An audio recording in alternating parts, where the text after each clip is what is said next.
terungkap akhirnya sejak kapan Komisi Pemberantasan Korupsi atau KPK mulai melakukan penyelidikan atas dugaan korupsi kereta cepat Jakarta-Bandung atau KCJB yang kini memang tengah berpolemik. Padahal KPK sempat meminta ex-Menko Polhukam Mahfud MD untuk menjadi pelapor atas dugaan korupsi tersebut. Wakil Ketua KPK Johanis Tanak menyampaikan penyelidikan kasus kereta Wush ini sudah mereka lakukan sejak awal 2025. Artinya baru 2 bulan Jokowi sudah tidak menjabat presiden lagi. Lembaga anti rasuah itu langsung mulai bergerak menyelidiki. Nama Jokowi ikut terseret karena atas idenya lah kerjasama kereta cepat yang awalnya bersama Jepang pindah ke China.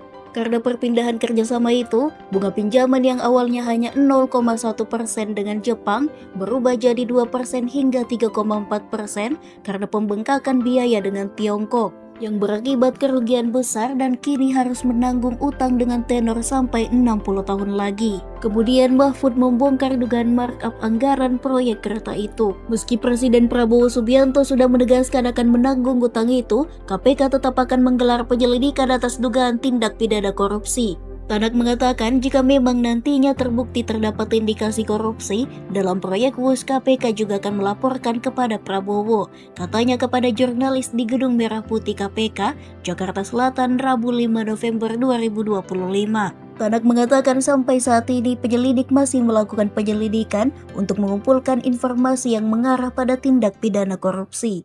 Download Tribun X sekarang, menghadirkan lokal menjadi Indonesia.